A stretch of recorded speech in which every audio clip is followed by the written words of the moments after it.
আসসালামু আলাইকুম স্টুডেন্টস। কি অবস্থা তোমাদের? আশা করি তোমরা প্রত্যেকেই ভালো আছো। তোমাদের এইচএসসি এক্সাম চলতেছে, এর মাঝেই একটা যদি বলো যে ভালো লেভেলে একটা গ্যাপ চলে পড়ে গেছে আমাদের, সেটা যোগাযোগ মাধ্যমে বলো, আমাদের নেটওয়ার্ক সিস্টেম বলো, ওয়াইফাই বলো।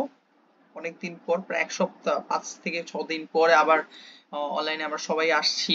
তো তোমাদের যেহেতু সামনে বায়োলজি পরীক্ষা 29 তারিখ এবং 31 তারিখ, 29 এবং 31, সো তোমাদের উপর ওইটার উপর মাথায় রেখে আসে, যেহেতু সেকেন্ড পেপার পরীক্ষাটা 31 তারিখ একটু দেরি আছে, আজকে 25 তারিখ, তাই সেই হিসাবে তোমাদের বায়োলজি সেকেন্ড পেপারে কিছু সাজেশন যেটা তোমরা এখনই পড়ে ফেলতে পারবা, যাতে করে তোমরা তোমাদের বায়োলজি সেকেন্ড পেপারের জন্য বেস্ট একটা প্রিপারেশন নিয়ে রাখতে পারো ঠিক পরীক্ষার আগে আগেই।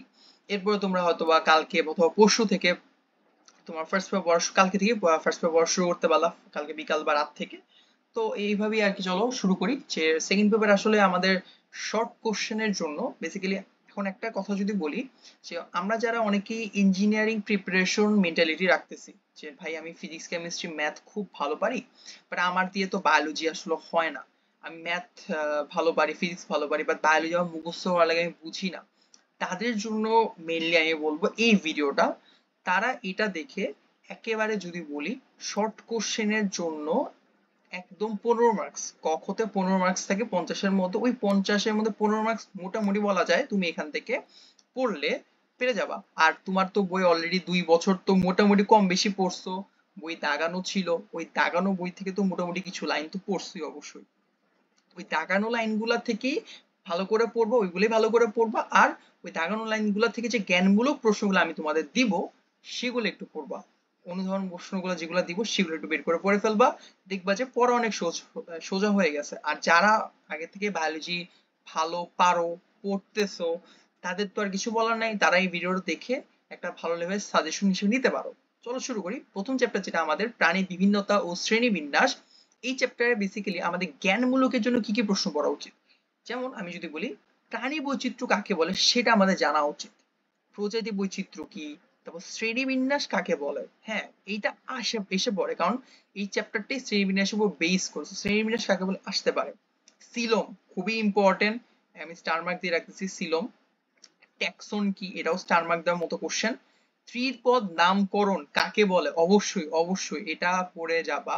ত্রিপদ নামকরণ সাথে একটা দিয়ে দিই দ্বিপদ নামকরণ, দ্বিপদ নামকরণ এটাও একটু পড়ে যাও, সো এইটুকু একটু দেখে যাবা। আচ্ছা, আর কিছু বৈজ্ঞানিক নাম অবশ্যই দেখে যাবা, কারণ কি এগুলো না পরীক্ষা দিয়ে দেয়, যে বলে দিল সাপের বৈজ্ঞানিক নাম কুমির, হাঙর, ইলিশ, বাঘ, অথবা দোয়েল বা কুরু ব্যাং বা গোলকৃমি, সুতাকৃমি, এই যে এত কিছু পড়ছি, অনেক অনেক আছে, বাট এইগুলো হলো স্পেসিফিক, একদম মোস্ট ইম্পর্টেন্ট যাকে বলে, এই ইম্পর্টেন্ট গুলো আমরা দেখে ফেলবো। এগুলো আসলে কতে দিয়ে দেন, ঠিক আছে। এছাড়া ধরো যে হিমোসিল, হিমোসিল কি, রক্তের একটা উপাদান। তারপর হচ্ছে যে নটোকর্ড কি, এটা যারা আর কি মেরুদণ্ড প্রাণী তাদের জন্য এই যে এই জিনিসটা, এইগুলো ছোট ছোট জিনিস কোশ্চেন গুলো আমরা পড়ে ফেলো জ্ঞানমূলক হিসেবে, ঠিক আছে, যাতে করে আমাদের আর কোনো প্রবলেম না হয় জ্ঞানমূলকে। তো এই হলো তোমার প্রথম অধ্যায় জ্ঞানমূলক প্রশ্ন, যেটা তুমি পড়বা। আচ্ছা, পরে তোমার কি যাবা, আচ্ছা অনুধাবনমূলক প্রশ্নের হিসাবে তুমি কি পড়তে পারো। খুব সিম্পল জিনিস, খুব আহামরি কিছু আসে না। যেটা সবচেয়ে বেশি আসে সেটা হচ্ছে 2 নাম্বার, যেটা 2 নাম্বারটাই বেশি পড়লেই মনে করো মোটামুটি একটা খ নাম্বার কোশ্চেন তুমি পেয়ে যাচ্ছ এই চ্যাপ্টার থেকে। কি, এই যে পরিফেরা, নিডারিয়া, প্লাটিহেলমিনথিস, নেমাটোডা বলো বা নেমাথেলমিনথিস বলো, মলাস্কা, অ্যানালিডা, 8টা যে আছে, একাইনোডার্মাটা, আর্থ্রোপোডা, এই 8টার অ্যাটলিস্ট 4টা বৈশিষ্ট্য পড়বা। এখন কোশ্চেন আসতে পারে, ভাই আপনি 4টা বৈশিষ্ট্যের কথাই কেন বললেন। ভাই, তোমার 4টা বৈশিষ্ট্য পড়ে গেলে তোমার 4টা কখনোই মনে থাকবে না, অ্যাটলিস্ট 3টা তোমার মনে থাকবে। এই 3টা বৈশিষ্ট্য তুমি লিখতে পারবা, 3টা লিখলে 2 পাবা। আচ্ছা, এদের পার্থক্য হিসেবে মনে রাখতে পারো যে ভাই নেমাটোডা আর প্লাটিহেলমিনথিসের মধ্যে পার্থক্যটা কি, এভাবে, বা নিডারিয়া পরিফেরার মধ্যে পার্থক্য, অথবা মলাস্কা অ্যানিডার মধ্যে পার্থক্যটা কি, বা মলাস্কা আর্থ্রোপোডার মধ্যে পার্থক্যটা কি।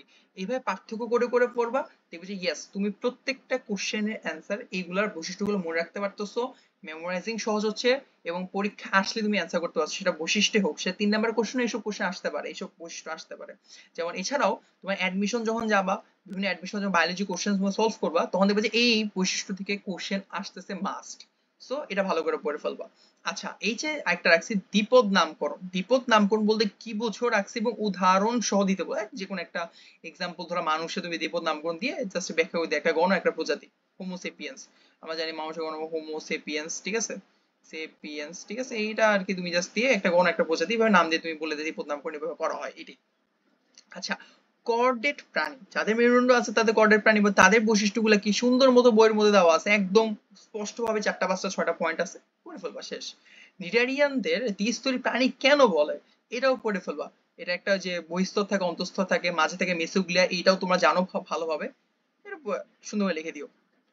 কোন সরীসৃপের হৃৎপিণ্ড সম্পূর্ণ 4 প্রকোষ্ঠ বিশিষ্ট, এই জিনিসটা তোমাদের হাতে ছেড়ে দিলাম, অবশ্যই বইয়ে আছে, তাও যদি না জানো বই থেকে ওই যে সরীসৃপ যে সেক্টরটা আছে সেখান থেকে দেখে নিবা যে কোনটা 4 প্রকোষ্ঠ বিশিষ্ট, কেন ব্যাখ্যা সহ একটু লিখে দিও, সে লিখে মোটামুটি অনুধাবনমূলক প্রশ্ন তো হয়ে গেল। একটা রাখছি প্রথমে যেটা আইসিজেডএন, international code of zoological nomenclature, এটা বলতে কি বোঝায় বেসিক্যালি সেটা একটু ব্যাখ্যা করে অ্যান্সার করে দিবা যদি আসে পরীক্ষার মধ্যে, এভাবেই। এই হচ্ছে তোমাদের মোটামুটি এই চ্যাপ্টার অনুধাবনমূলক প্রশ্ন। তবে সবচেয়ে যদি বলি ইম্পর্টেন্সের সাথে 2 নাম্বার যেটা আছে সেটা বেশি স্টার দিচ্ছে, এটা থেকে একটা বৈশিষ্ট্য বা পার্থক্যমূলক প্রশ্ন আসতে পারে, অথবা দ্বিপদ নামকরণ যদি বলি, এটাও প্রচুর ইম্পর্টেন্ট, এটা একটু দেখে নিবা। এই হচ্ছে তোমাদের ফার্স্ট চ্যাপ্টারটার অনুধাবন এবং জ্ঞানমূলক প্রশ্ন সাজেশন। আচ্ছা, সেকেন্ড চ্যাপ্টার চলে যাই, প্রাণী পরিচিতি। এই চ্যাপ্টারে অ্যাকচুয়ালি কি আছে, এই চ্যাপ্টারে অনেক খ বা অনুধাবনমূলক প্রশ্ন আছে, এছাড়া ক আছে যেটা খুবই অল্প, বেশি না। যেমন ধরো হাইপোস্টোম কি, ইন্টারস্টিশিয়াল কোষটা কি, নিউরোসাইট কি, নিউরোসাইট তো ওই যে আমাদের কি বলে হাইড্রার মধ্যে এক গুরুত্বপূর্ণ একটা অংশ এটা। মেসোগ্লিয়া ওই যে মাঝের অংশটা মেসোগ্লিয়া বলে, হিমোসিল, হিমোলিম্ফ, নিম্ফ হচ্ছে ঘাসফড়িং এর ওই যে ছোট ডিম বাচ্চা। তারপর হচ্ছে রুই মাছের বৈজ্ঞানিক নাম রবিও কি রোহিতা। আচ্ছা, ঘাসফড়িং এর বৈজ্ঞানিক নাম, এগুলো জানা লাগবে, ঠিক আছে, এগুলো হচ্ছে মোটামুটি তোমাদের জ্ঞানমূলক প্রশ্ন যেটা তোমরা জানবা। আহ অনুধাবনমূলক প্রশ্নের জন্য তোমরা কি পড়বা, দেখো অনুধাবনমূলক প্রশ্নের জন্য একদম স্পষ্টত যেসব কোশ্চেনই খুব ইম্পর্টেন্সের সাথে বইয়ের মধ্যে আছে সেগুলোই রাখছি। যৌন দ্বিরূপতা, যৌন দ্বিরূপতা, হিপনোটক্সিন কি, গ্লাইডিং, এই যে এইটা একটু ইম্পর্টেন্ট সাথে পড়বা। হাইড্রা যে 4 ধরনের চলন আছে, গ্লাইডিং চলন, লুপিং চলন, সমারসল্টিং, ক্রাউলিং অথবা হামাগুড়ি, এই 4টা চলনের পার্থক্য, একে উপরে পার্থক্য অথবা ব্যাখ্যা সব পড়ে ফেলবা, দ্যাটস ইট, এনাফ। এটা পরীক্ষা আসার হিউজ চান্স আছে। শৈবাল এবং হাইড্রার মৃত্যুসুবিধা, এইটাও খুবই গুরুত্বপূর্ণ কোশ্চেন। শৈবাল এবং হাইড্রা কিভাবে একসাথে বসবাস করতে পারে মৃত্যুসুবিধা হিসেবে, প্রচন্ড ইম্পর্টেন্ট। ওসেলি কি, এই যে ঘাসফড়িং এর পুঞ্জাক্ষী ওসেলি। ঘাসফড়িংকে ইউরিক টিলিক ইউরিক টিলিক প্রাণী কেন বলা হয়, এটা পড়ে ফেলবা। সুপারপজিশন এবং প্রতিবিম্ব এবং অ্যাপোজিশন প্রতিবিম্ব বলতে কি বোঝায়, এটা তো ভাই শুধু ক্ষয়ের জন্য না, আমাদের 4 নাম্বারে যে কোশ্চেন আছে ঘ, সেটার জন্য প্রচুর প্রচুর প্রচুর ইম্পর্টেন্ট সুপারপজিশন এবং অ্যাপোজিশনটা। কিছু ঘাসফড়িং কিছু না পড়লেও এরা পড়ে যাবা, চিত্র সয়ে যাবা, প্র্যাকটিস করে যাবা, মাস্ট দেখবো পরীক্ষা ঘাসফড়িং দিয়ে কোশ্চেন আসলে এখান থেকে কোশ্চেন দিয়ে দিচ্ছে, দ্যাটস ইট। চলো, আচ্ছা, এছাড়া আর কি হচ্ছে, রুই মাছের 8টা মাঝে রাখা আছে সংবহনতন্ত্র, রক্ত সংবহনতন্ত্র একচক্রীয় কেন, এরও ব্যাখ্যা সহ প্রশ্ন করে ফেলবা। ওপেন ব্লাড এবং ক্লোজ ব্লাড সার্কুলেশন বলতে কি বোঝায়, যেমন রুই মাছের হলো যে কি বলে ওপেন ব্লাড সিস্টেম মনে হয়, সরি ঘাসফড়িং ওপেন ব্লাড সিস্টেম, রুই মাছের ক্লোজ ব্লাড সার্কুলেশন হয়। তো এটা ব্যাখ্যা সহ পড়ে ফেলবা, দ্যাটস ইট।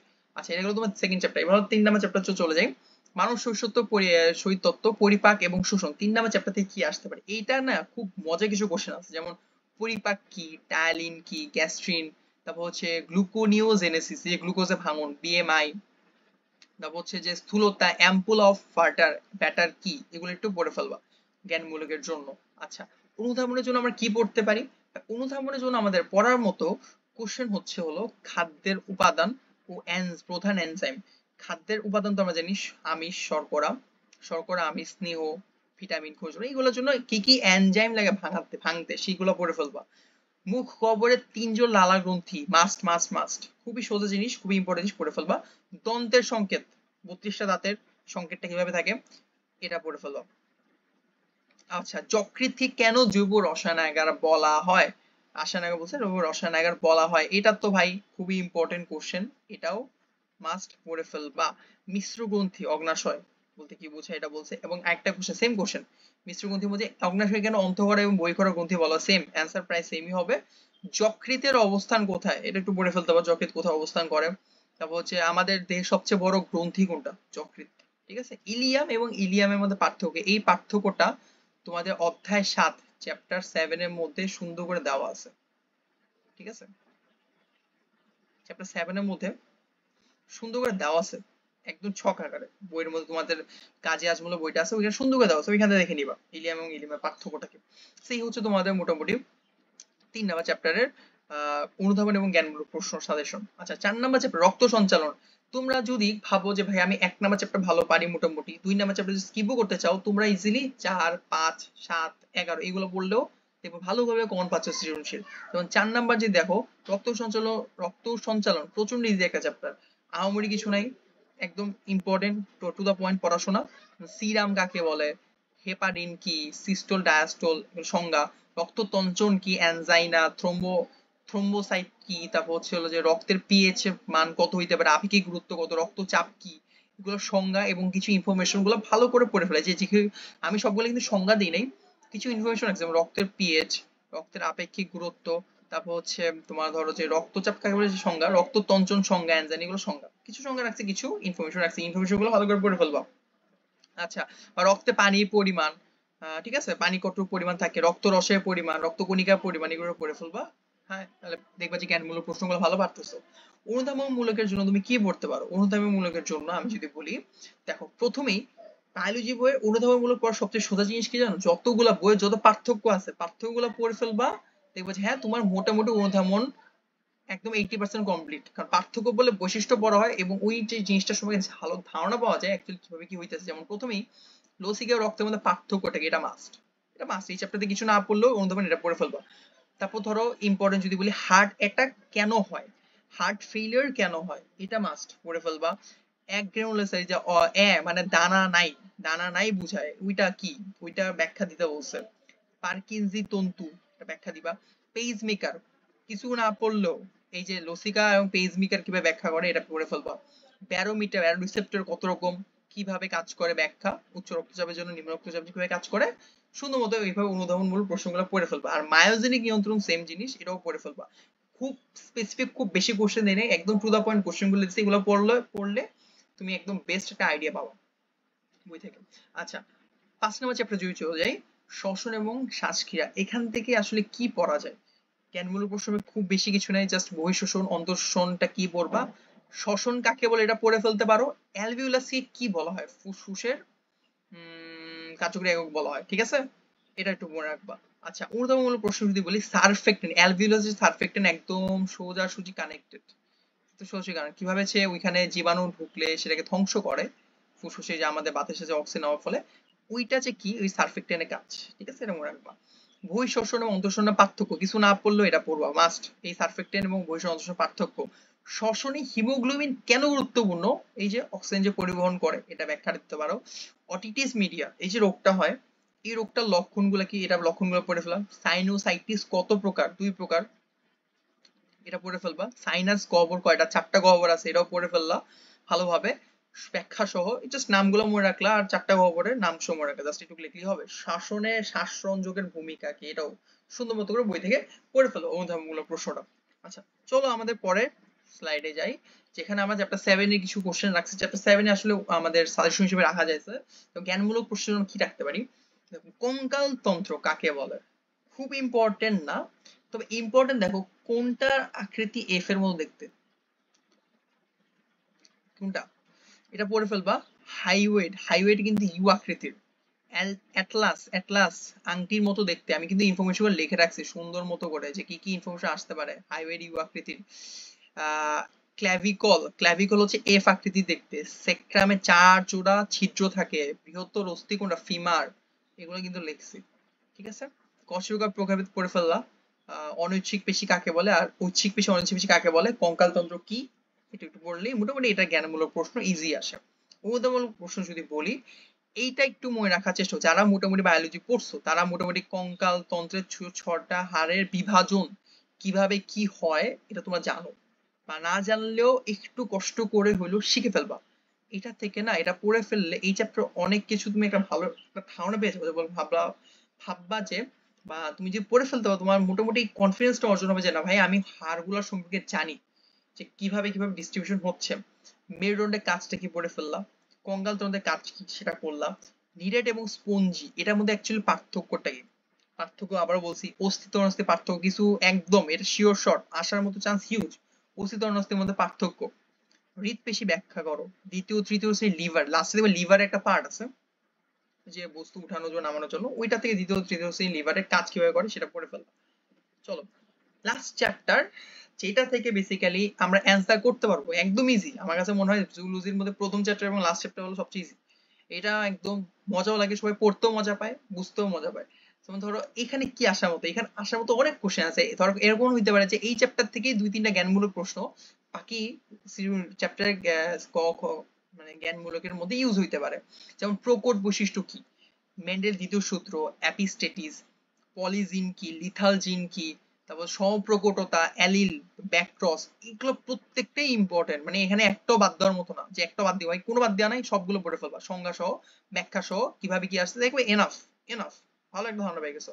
অনুধাবনের মধ্যে আমরা কি রাখতে পারি, প্রকট ও প্রচ্ছন্ন জিনের মধ্যে পার্থক্য, প্রকট জিন এবং প্রচ্ছন্ন জিনের পার্থক্য মেন ইম্পর্টেন্ট, খুব ইম্পর্টেন্ট। তারপর যে জিনোটাইপ এবং ফিনোটাইপের মধ্যে বলতে কি বোঝায়, জিনোটাইপ ফিনোটাইপ কি, শেষ করে ফেললাম পার্থক্য। টেস্ট ক্রস ব্যাকক্রস সবগুলো পার্থক্য, তিনটাই পার্থক্য রাখছি। টেস্ট ক্রস ব্যাকক্রসের পার্থক্য কি, আরএইচ ফ্যাক্টর বলতে কি বোঝায়, এটা খুব important. RH factor, RH male এবং আরএইচ ফিমেল এদের মধ্যে বিবাহ হলে আসলে কি সমস্যা হবে, এটাও বইয়ের মধ্যে সুন্দর করে লেখা আছে, পড়ে ফেলবা।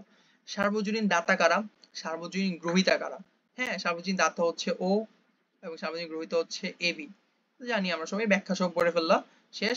অসম্পূর্ণ প্রকটতা কাকে বলে, ওই যে জিন তত্ত্বের সমস্যা হলে, জিনের সমস্যা হলে অ্যারিথ্রোপ্লাস্টিস ফিটালিস কাকে বলে, ঠিক আছে, এটাও পড়ে ফেললাম।